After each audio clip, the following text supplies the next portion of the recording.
Mbak Kareba. Mudah-mudahan Anda selalu sehat dan tetap bersemangat. Saatnya Anda menyimak berita Sulawesi Tengah hari ini. Bersama saya, Aurelia Gia. Sejumlah berita aktual dan menarik seputar Sulawesi Tengah telah kami siapkan untuk Anda. Berikut 3 berita utama hari ini. Asrama Parigi dan 5 unit rumah warga terbakar di Kota Palu Kamis dini hari.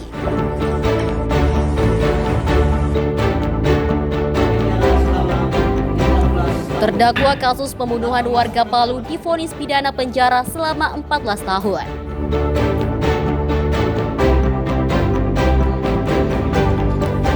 Dinas Pendidikan Provinsi Sulawesi Tengah memberikan perhatian khusus penanganan kasus bullying siswa.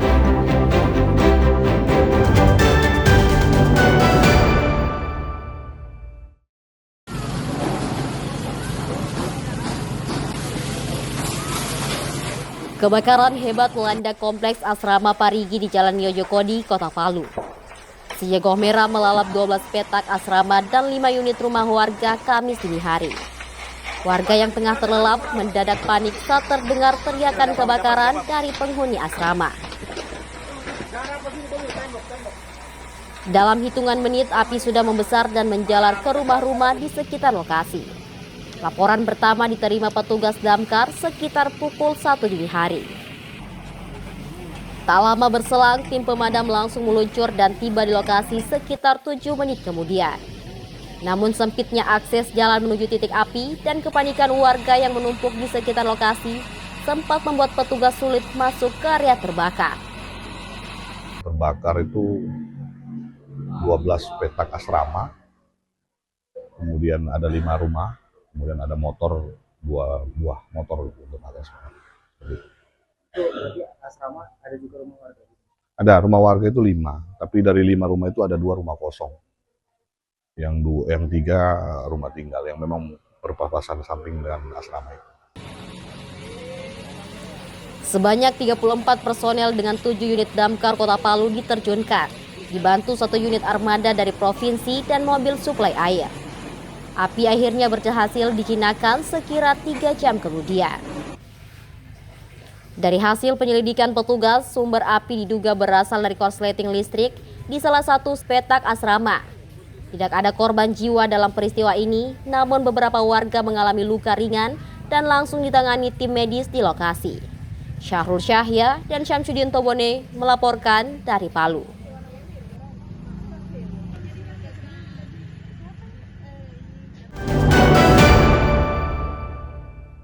Dua, menjatuhkan pidana terhadap terdakwa oleh karena itu dengan pidana penjara selama 14 tahun.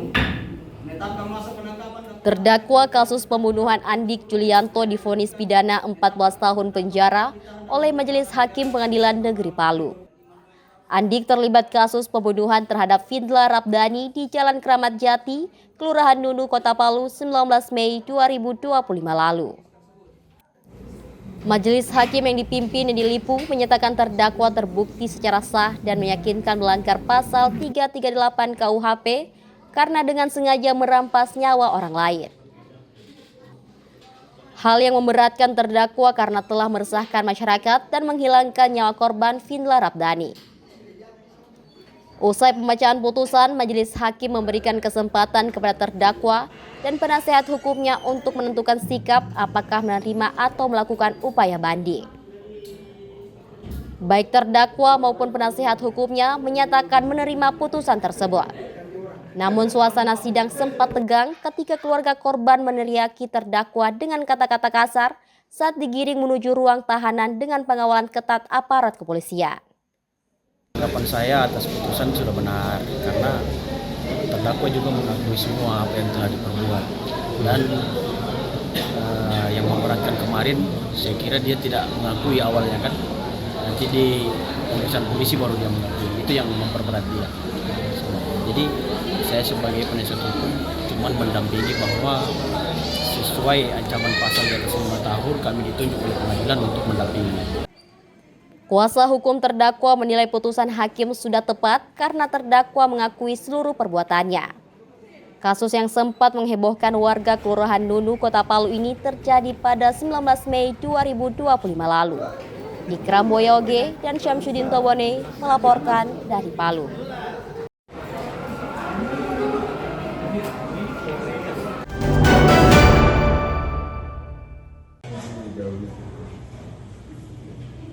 Pengelolaan dapur umum makan bergizi gratis di Kota Palu mendapat pengawasan ketat dari Dinas Kesehatan dan instansi terkait.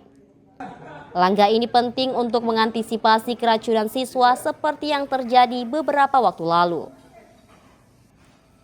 Untuk menjamin pengelolaan dapur umum tersebut, Dinas Kesehatan Kota Palu meninjau langsung proses pengolahan dan penyajian program makan bergizi gratis yang dijalankan oleh Satuan Pelayanan Pemenuhan Gizi atau SPPG Polda Sulawesi Tengah. Hasilnya, standar yang diterapkan SPPG Polda Sulawesi Tengah tersebut dinilai sudah sesuai aturan baik dari SOP, kondisi fisik dapur maupun kualitas para pengolah makanannya. Ya, kalau kami dari Dinas Kesehatan melihat bahwa setelah melihat tadi dari SOP-nya, standarnya sudah terpenuhi, mulai dari fisiknya sendiri ya, dapurnya, dapur kerjanya, ya, maka secara SPPG Bayangkara ini memenuhi standar. Ya. Kepala SPPG Polda Sulteng menyebutkan jika setiap harinya melayani 3.386 porsi makanan bergizi gratis untuk siswa di Kota Palu. Selama ini, SPPG Polda Sulteng berusaha menjamin sanitasi dan standar keamanan bahan pangan yang digunakan. Kalau untuk mempertahankannya itu yang pertama, niat harus kita perbaiki dulu. Yang kedua, kita jangan lupa berdoa, karena yang diberi makan ini 3.386 ini punya orang tua, punya saudara. Jadi istilahnya itu kita bikin seperti diri kita sendiri.